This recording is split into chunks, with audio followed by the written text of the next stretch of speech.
안녕하세요. 말씀을 품고 말씀을 살아내는 바이블의 189 138번째 날, 오늘은 민수기 16장입니다.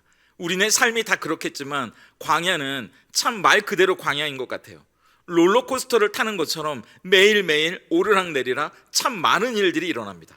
14장에서 이스라엘 백성들은 커다란 실수를 했잖아요. 그런데 또다시 15장에서는 하나님이 그들을 예배로 불러주시고 부지중에 지은 죄를 용서받을 수 있는 속죄의 길을 열어주십니다. 그러면서 하나님의 은혜를 잊지 말라고 신신당부하시고 그들의 옷마다 그 끝단에 술까지 달라고 하시잖아요.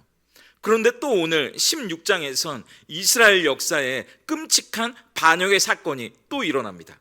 외부에서 이방 민족이 쳐들어온 것도 아니었고요, 공동체의 가장 핵심 리더십이라고 할 수 있는 존경받는 지도자들이, 그것도 몇몇이 아니라 수백 명이 모세의 리더십에 반기를 드는 사건이 일어나게 됩니다.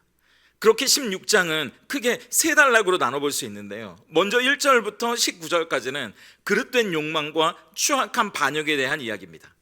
제사장을 돕는 레위 사람 중에서도 고핫 자손은 성막 내부에 있는 중요한 성물을 담당하는 지파였거든요. 그런데 이 고핫의 자손이었던 고라, 그리고 이스라엘 12지파 중에서도 야곱의 큰 아들이었던 르우벤 지파의 자손들이 당을 짓고 또 이스라엘 백성들을 지휘하던 250명의 지휘관을 데리고 모세와 아론에게 정면으로 도전하는 일이 일어납니다.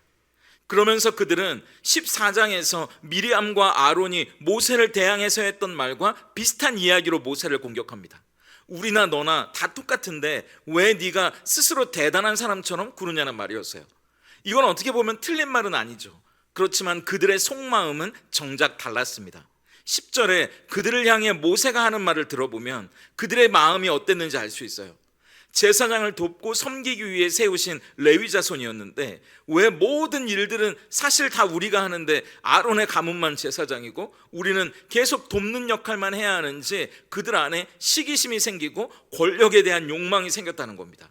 그래서 아론에게 딴지를 걸고 모세에게도 네가 우리 왕이나 된 줄 아느냐고 따지면서 사실 가나안에 못 들어가는 것까지 모세의 탓을 하게 됩니다. 그래서 모세가 그들에게 제안을 하게 되죠. 하나님께 여쭤보고 그분의 판단에 맡기자는 거예요. 그래서 각각 향로를 들고 회막문 앞으로 모이게 합니다. 향을 피우는 건 하나님이 구별해서 세우신 제사장들에게만 허락된 특권이거든요. 그런데 너나 나나 다 똑같고 자기들은 왜 허드렛 일만 해야 하냐고 물으니까 그럼 직접 향로를 들고 하나님 앞에 서보라는 겁니다. 하나님이 그들의 향을 받으면 그들의 말이 맞는 거고요, 만약 그들의 말이 틀렸다면 그들은 나답과 아비후처럼 하나님 앞에서 죽게 되는 겁니다. 이어지는 20절부터 40절까지는 이스라엘의 반역에 대한 하나님의 심판이 나오는데요, 이스라엘 지도자들의 반역에 대해 사실 가장 진노하신 분은 하나님이십니다. 이건 모세와 아론에게 한 반역이 아니라 사실은 하나님이 세우신 질서, 하나님이 부르시고 맡기신 역할을 무시한 일이었기 때문이에요. 더구나 하나님이 세우신 질서 그리고 부르시고 맡기신 역할은요, 누구는 높고 낮은 게 아니잖아요. 다 귀한 일이었는데 정작 자기 안의 시기심과 그릇된 욕망 때문에 이런 일을 벌인 겁니다. 그래서 하나님은 모든 백성을 다 진멸해 버리시겠다고 말씀하시거든요. 하지만 모세가 이 사람들 때문에 모든 이스라엘 백성들을 심판하는 건 아니라고 기도하면서 하나님은 반역에 가담한 사람들에게만 심판을 내리시게 됩니다. 그래서 고라와 그 무리들은 백성들이 보는 앞에서 땅이 갈라지고 가족과 모든 소유물이 산채로 삼켜지게 됩니다. 그리고 250명의 지도자들은 하나님의 불이 나와서 모두 그들을 불살라버리게 되죠. 그리고 그들이 들고 있던 향로는 다 모아서 제단을 쌓는 철판으로 만들어 앞으로 이런 일이 없도록 경고의 메시지로 사용하게 하십니다. 그리고 마지막 41절부터 50절까지는 이스라엘 백성들을 전염병의 심판에서 구해내는 아론의 중보적 행동에 대해 나옵니다. 반역한 이스라엘의 지도자들을 향한 하나님의 심판을 직접 보고 난 뒤에 바로 다음 날이에요. 온 백성들이 회개하기는커녕 오히려 모세와 아론 때문에 이런 일이 벌어졌다고 소리를 지르고 원망하는 일이 일어납니다. 그러니까 하나님의 진노가 백성들에게 임하고 끔찍한 전염병이 그들 가운데 퍼져나가기 시작해요. 그래서 모세가 아론을 통해 이 일들을 해결하는데요, 아론에게 향로에 불을 담아 피워서 백성들 속으로 들어가라고 이야기합니다. 그렇게 하나님 앞에 아론이 제사장으로서 백성들의 죄를 속죄하라고 이야기하는 거예요. 그래서 아론은 전염병이 창궐한 그 현장 속으로 향로를 피워들고 뛰어들어가게 됩니다. 그렇게 아론이 산자와 죽은 자 사이에 서서 백성들을 위해 이리저리 뛰어다니면서 그들을 위해 기도하기 시작하니까 그때서야 비로소 하나님의 진노가 멈추고 전염병이 그쳤다는 것을 보여주면서 이 민수기 16장이 마무리됩니다.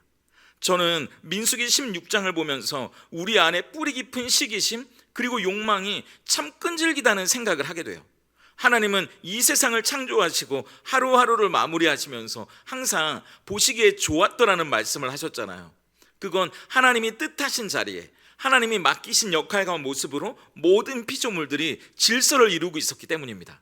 거기에 뭐가 더 낫고 어떤 건 모자라는 건 없어요. 해에게는 해의 영광이 있는 거고요, 달에게는 달의 영광이 있는 겁니다. 그런데 타락한 우리 안의 죄성은요, 끊임없이 우리를 누군가와 비교하게 만들어요. 남이 나보다 더 나은 것 같고 잘 되는 것 같으면 우리 안에 괜히 속상한 마음이 들고 화가 나는 겁니다.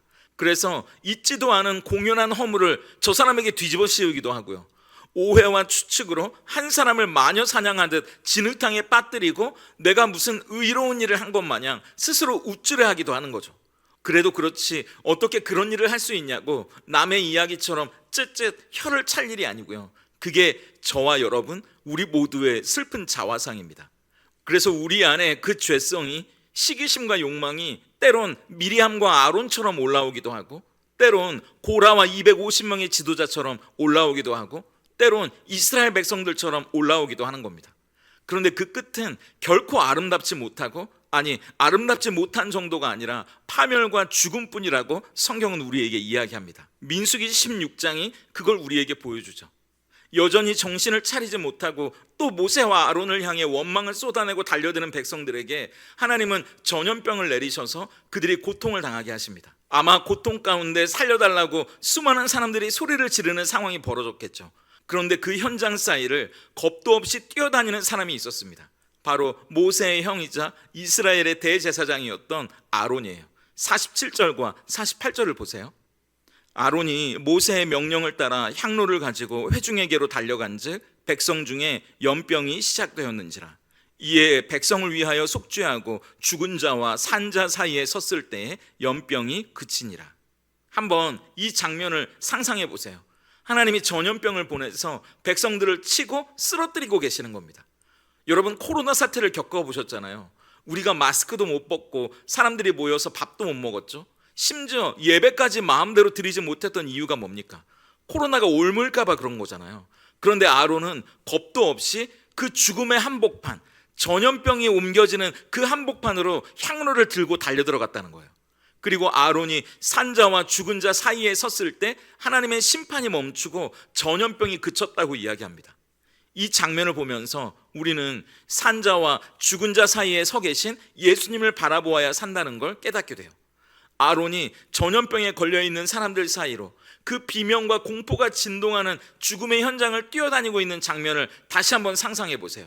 한 사람이라도 더 찾아다니면서 어떻게든 살리기 위해 불구덩이라도 뛰어드는 소방관처럼 이 무서운 전염병 속으로 뛰어들어가는 대제사장 아론의 모습은요, 장차 오실 완벽한 대제사장이신 예수님을 보여주는 예고편처럼 보이지 않습니까? 죄와 죽음이라는 전염병이 우리 온 인류를 집어삼키고 있을 때 저 안전한 하늘 보좌에 머물러 계시지 않고 직접 이 땅에 있는 죄와 고통, 그 한복판으로 들어오신 분이 예수님이기 때문입니다. 하나님의 아들이 인간이 되기로 작정하셨어요. 그리고 우리의 삶, 그 죄와 죽음의 한복판으로 뛰어들어오셨습니다. 그리고 십자가 위에서 거룩하신 하나님의 진노와 죄인된 우리 사이에 그분이 서셨어요. 그리고 그 십자가 위에서 자기의 몸을 향로 삼아 영원한 속죄의 향을 피워 올리셨을 때 우리를 향한 하나님의 영원한 심판이 멈추고 다시 한번 우리를 향한 영원한 생명의 길이 열리게 됐습니다.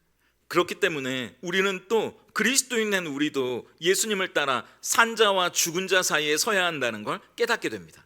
로드니 스타크의 기독교의 발흥이라는 책에 보면 로마의 핍박을 받던 소수 종교, 이 기독교가 어떻게 그들의 인정을 받고 급격하게 성장할 수 있었는지 사회학적인 배경에서 살펴보는데요, 그 중에서도 특이한 이유를 이렇게 듭니다.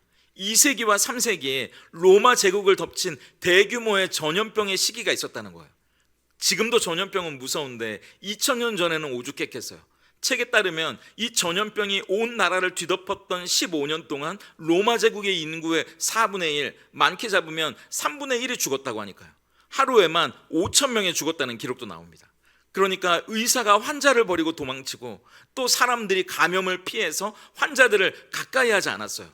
오죽했으면 그 당시 최고의 의사라고 불리던 갈렌이라는 사람이요, 병에 걸린 사람과 일체의 접촉을 피하라고 이야기했으니까요. 당연하죠. 그런데 그때 그리스도인들은 달랐다는 겁니다. 오히려 병에 걸린 사람들을 돌아보고 성심껏 그들을 간호해주고 그들의 가족들을 보살펴줬다는 거예요. 그게 세상 사람들에게 기독교와 그리스도인들은 세상의 사람들과 다르다는 걸 확인시켜준 중요한 분기점이 됐다는 겁니다. 그 이야기와 오늘 민수기 16장의 이야기, 그리고 기꺼이 산자와 죽은 자 사이에 서기 위해 이 땅에 오신 예수님의 이야기까지 겹쳐지면서 저 스스로에게 이렇게 묻게 되는 겁니다.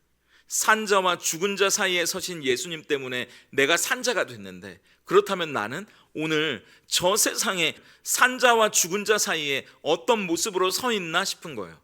오늘 백성들 앞에서 고라와 250명의 반역자처럼 내 욕망을 이루기 위해, 내가 인정받고 어떤 지위를 갖기 위해, 또 내가 대접받기 위해 나도 죽을 뿐만 아니라 남도 죽이는 모습으로 내가 서 있는 건 아닌가 싶은 겁니다.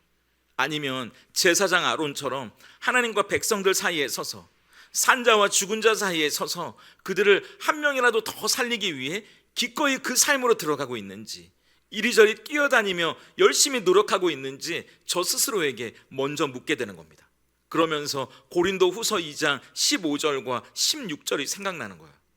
우리는 구원받는 자들에게나 망하는 자들에게나 하나님 앞에서 그리스도의 향기니, 이 사람에게는 사망으로부터 사망에 이르는 냄새요, 저 사람에게는 생명으로부터 생명에 이르는 냄새라. 누가 이 일을 감당하리요? 우리에게 무슨 힘이 있어서 죽은 자와 산 자 사이에 서서 그들을 살릴 수 있겠습니까? 우리가 들고 있는 이 향로 안에서 풍기는 그리스도의 냄새, 예수의 향기가 있어야 우리는 그들을 살리는 생명의 냄새가 되는 거죠. 그렇기 때문에 오늘 산자와 죽은 자 사이에 서서 저 죄와 죽음의 전염병이 창궐한 세상 가운데 우리가 진짜 예수 믿는 사람다운 향기를 풍기며 서 있을 때 우리는 생명에서 생명에 이르는 냄새가 되어 그곳에 가득할 수 있는 거 아니겠어요? 오늘 기꺼이 이 땅에 오셔서 산자와 죽은 자 사이에서 우리를 살려내신 우리의 대제사장 예수님을 바라보면서, 그렇다면 우리 또한 예수님이라는 향로를 들고 기꺼이 산자와 죽은 자 사이, 저 세상 한복판에 서서 그리스도의 향기를 바라는 사람이 될 수 있다면 얼마나 좋겠습니까?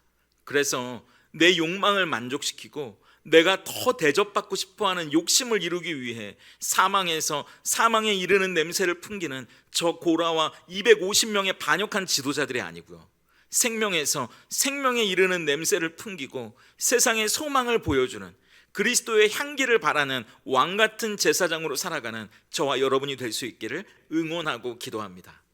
오늘 바이블 1189 적용입니다. 첫째, 우리의 자리 축복하기예요. 고라와 250명의 지도자들에겐 하나님이 맡겨주신 귀한 자리가 있었습니다. 그 자리도 사명이었고요, 소중한 은혜의 자리였잖아요. 하지만 그들이 그것을 잊어버리는 순간 그들의 기쁨은 사라지고 비교와 시기심이 시작됩니다. 그렇다면 오늘 우리가 서 있는 자리는 어떻습니까? 오늘 우리가 서 있는 자리를 스스로 한번 축복해 보시면 어떨까요? 각자에게 맡겨진 가정의 자리, 직장의 자리, 교회의 자리를 하나님의 눈으로 바라보시면서 감사해야 하고 자기 스스로를 축복해 보시면 좋겠습니다. 둘째, 향로 안에 향 피우기예요. 오늘 우리가 향로를 들고 있어야 할 곳은 어디이겠습니까? 그곳에서 그리스도의 향기를 채우기 위해 향을 한번 피워보시면 좋겠어요. 가정에서 잔소리와 걱정의 연기를 피워내는 게 아니고요, 남편을 위해, 아내를 위해, 자녀들을 위해 기도해주는 축복의 향을 한번 피워보세요. 직장에서 험담과 경쟁의 악취가 아니라 꾸준히 일을 솔선수범하는 섬김의 향을, 그리고 누군가를 진심으로 칭찬해주는 격려의 향을 피워보시면 좋겠습니다. 함께 기도하겠습니다. 이 땅 위에 있는 모든 것들을 아름답게 지으시고 각자의 역할과 질서를 따라 가장 선한 모습으로 주어진 자리에 서 있게 하신 하나님 감사합니다. 오늘 우리에게 맡겨주신 삶의 자리야말로 가장 복되고 아름다운 자리임을 믿음으로 고백합니다. 그러므로 다른 사람이 가진 것을 부러워하고 내가 갖지 못한 것을 불평하며 다른 사람의 탓을 하며 살아가지 않게 하시고 우리 안에 기쁨과 감사가 회복되게 하시옵소서. 은혜를 쉽게 잊고 원망과 불평을 거듭하는 우리를 살리기 위해 죄와 죽음의 전염병이 가득한 이 세상에 기꺼이 뛰어들어오신 예수님 감사합니다. 주님이 아니었다면 우리가 어떻게 지금 이 자리에 서 있을 수 있겠습니까? 우리를 살리시고 왕같은 제사장 삼아주셨다 하셨으니 이제 우리도 저 세상을 향해 산자와 죽은 자 사이에 서서 그리스도의 향기를 피워내는 삶을 살아가게 하시옵소서. 그리하여 우리의 말과 행동이 사망에서 사망에 이르는 악취가 되지 않게 하시고 생명에서 생명에 이르는 진짜 향기 되게 하시고 살리고 세워내는 진짜 생명의 사람들 되게 하시옵소서. 그렇게 살아가는 우리를 통해 영광 받으실 예수님의 이름으로 기도드립니다. 아멘.